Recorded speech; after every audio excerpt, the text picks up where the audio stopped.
Hello viewers, welcome back to Mars Demo Review. இன்னைக்கு நம்ம பேச போகிற டாபிக் ரொம்ப இம்பார்ட்டண்ட்டான டாபிக். ஆனால் நிறைய பேர் கரெக்டாக புரிஞ்சுக்காத ஒரு டாப்பிக்கும் கூட. அதுதான் ஓசிடி. நம்ம டெய்லி லைஃப்பில் ஒருத்தங்க க்ளீனாக இருந்தால், பர்ஃபெக்டாக இருந்தால் நாம் சும்மா சொல்லிடுவோம் அவங்களுக்கு ஓசிடி இருக்க போலன்னு சொல்லி. ஆனால் ஆக்சுவலி ஓசிடினா அது இல்லை. ஜஸ்ட் க்ளீனாக நீட்டாக இருக்கிறது மட்டும் இல்லை ஓசிடி. ஓசிடின்னு சொல்லப்பட்டது ஒரு மென்டல் ஹெல்த் டிஸார்டர். ஸோ இந்த வீடியோவில் ஈஸியாக நம்ம ஓசிடினா என்ன, அதோட சிம்டம்ஸ் என்ன, இதை எப்படி வருது, அண்ட் மோஸ்ட் இம்பார்ட்டண்ட்டாக இதை ட்ரீட் பண்ண முடியுமா, க்யூர் இருக்கா, இதெல்லாம் பற்றி தான் பார்க்க போகிறோம். ஸோ வாங்க வீடியோக்குள்ளே போகலாம். ஓகே, இந்த ஓசிடியோட ஃபுல் ஃபார்ம் பார்த்தீங்கன்னா ஒப்சசிவ் கம்பல்சிவ் டிஸார்டர். சிம்பிளாக சொல்லணும்னா ரெண்டு மெயின் ப்ராப்ளம் இதுக்குள்ளே இருக்குது. முதலாவது ஒப்சசிவ், அதாவது பிரெயினில் வர அன்வான்டான எண்ணங்கள், அதாவது நமக்கு தேவையே இல்லாத எண்ணங்கள். இந்த எண்ணங்கள் எல்லாம் உண்மை இருக்காது, ஆனால் அதால் உருவாகிற பயம் நம்ம மைண்டில் திருப்பி அதே எண்ணத்தோடு வச்சுக்கிட்டே இருக்கும். அதுக்கப்புறமா கம்பல்சிவ், இதோட மீனிங் என்னன்னா நம்ம மைண்டில் வர இந்த ஒப்சசிவ்னு சொல்லக்கூடிய அன்வான்டான தாட்ஸை ஓவர் கம் பண்ணுறதுக்காக நாம் ரிப்பீட்டடாக செய்யப்படுற ஆக்ஷன்ஸ் தான் கம்பல்சிவ்னு சொல்லப்படுது. ஸோ பேசிக்கலி பார்த்தீங்கன்னா நம்ம மைண்டில் தேவையில்லாத எண்ணங்கள் வந்துக்கிட்டே இருக்கும். அந்த எண்ணங்களை நாம் ஓவர் கம் பண்ணுறதுக்காக ஒரு ஆக்ஷனை செய்வோம், அதை ரிப்பீட்டடாக செஞ்சு கொண்டு இருப்போம். அது செய்யலைன்னா நம்ம பிரெயின் நமக்கு ஃபுல் ஸ்ட்ரெஸ், ஆங்ஸைட்டி, இந்த ஃபீலெல்லாம் கொடுக்க ஆரம்பிக்கும். ஸோ ஓசிடியில் ரெண்டு மெயின் பார்ட் இருக்குது. முதலாவது ஒப்சஷன் அண்ட் அதுக்கப்புறமா கம்பல்ஷன்ஸ். ஸோ இந்த ஓசிடியை இன்னும் ஈஸியாக புரிஞ்சுக்கொள்ள ரியல் லைஃப் எக்ஸாம்பிள் ஒன்று சொல்கிறேன். இதுக்கு சிமிட்டரி ஒப்சஷன்ஸ் இருக்கும். Pencil, shirt buttons, note book இதெல்லாம் பர்ஃபெக்டாக ஸ்ட்ரைட்டாக இருக்குன்னு அவங்க ஃபீல் பண்ணுவாங்க. கொஞ்சம் மிஸ்பிளேஸ் ஆனால் கூட அவங்களோட மைண்ட் எப்பயுமே இது பிள்ளையாக இருக்குன்னு சொல்லிக்கிட்டே இருக்கும். ஸோ எகெயின் அண்ட் எகெயின் அவங்க அதை அட்ஜஸ்ட் பண்ணி பர்ஃபெக்ட் ஆக்கிக்கிட்டே இருப்பாங்க. இப்போது ஏன் இந்த ஓசிடி நமக்கு வருதுன்னு சொல்லி பார்க்கலாம். சயின்ஸ் சொல்கிறது என்னென்னா ஓசிடி ஜஸ்ட் லைக் தட்னு சொல்லி வராது, அதுக்கான ஸ்ட்ராங் ரீசன்ஸ் இருக்குன்னு சொல்லி. முதலாவது பார்த்தீங்கன்னா ஜெனட்டிக்ஸ். உங்கள் ஃபேமிலியில் யாராவதுக்கு ஓசிடி இருந்தால் உங்களுக்கு வரக்கூடிய சான்ஸ் அதிகமாக இருக்கும். அதுக்கப்புறமா பிரெயின் கெமிக்கல்ஸ். நம்ம பிரெயினில் ஒரு கெமிக்கல் இருக்குது, அதோட பேர் பார்த்தீங்கன்னா செரோட்டோனின்.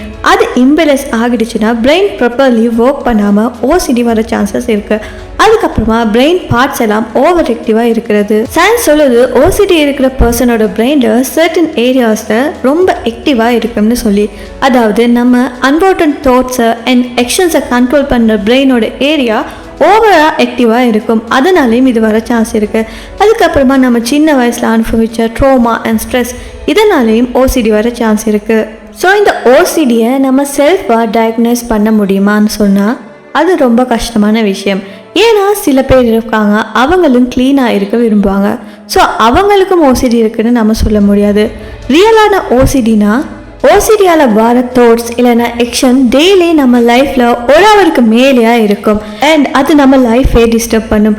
படிக்க முடியாமல் இருக்கும், ஒர்க்கில் கான்சென்ட்ரேட் பண்ண முடியாமல் இருக்கும், நார்மலாக ரிலாக்ஸ் ஆகவே முடியாமல் இருக்கும். அண்ட் மோஸ்ட் இம்பார்ட்டன்ட் என்னென்னா நம்ம எவ்வளோ ஸ்டாப் பண்ண ட்ரை பண்ணாலுமே அது கண்ட்ரோல் ஆகாது.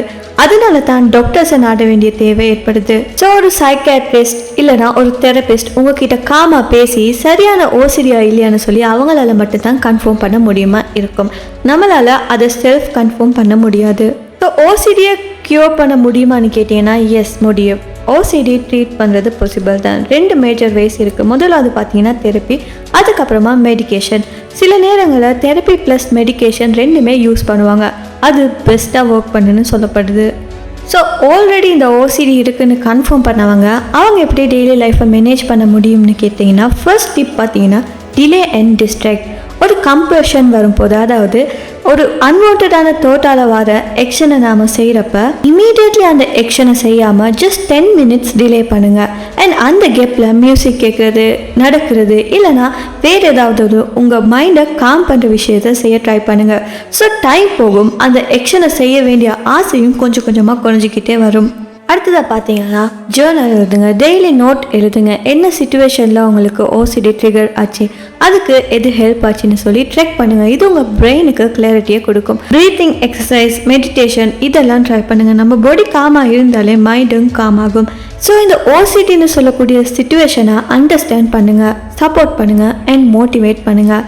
நீங்கள் இதை மாதிரி ஓசிடி சிம்டம்ஸை ஃபீல் பண்ணியிருக்கீங்கன்னா ஜஸ்ட் ஹெல்ப் சீக் பண்ணுங்கள். இதுக்கு ட்ரீட்மெண்ட் இருக்குது. இந்த வீடியோ உங்களுக்கு யூஸ்ஃபுல்லாக இருந்துச்சுன்னா மறக்காமல் இந்த வீடியோவை இது யூஸ்ஃபுல்லாக இருக்குன்னு சொல்ல பர்சனுக்கு ஷேர் பண்ணுங்கள். அண்ட் இந்த வீடியோ லைக் பண்ணி நம்ம சேனலை சப்ஸ்கிரைப் பண்ணி பக்கத்தில் இருக்க பெல் ஐக்கானையும் கிளிக் பண்ணிக்கோங்க. இன்னும் ஒரு இன்ட்ரெஸ்டிங்கான வீடியோவில் நான் உங்களை சந்திக்கிறேன். Until then, stay curious, stay safe.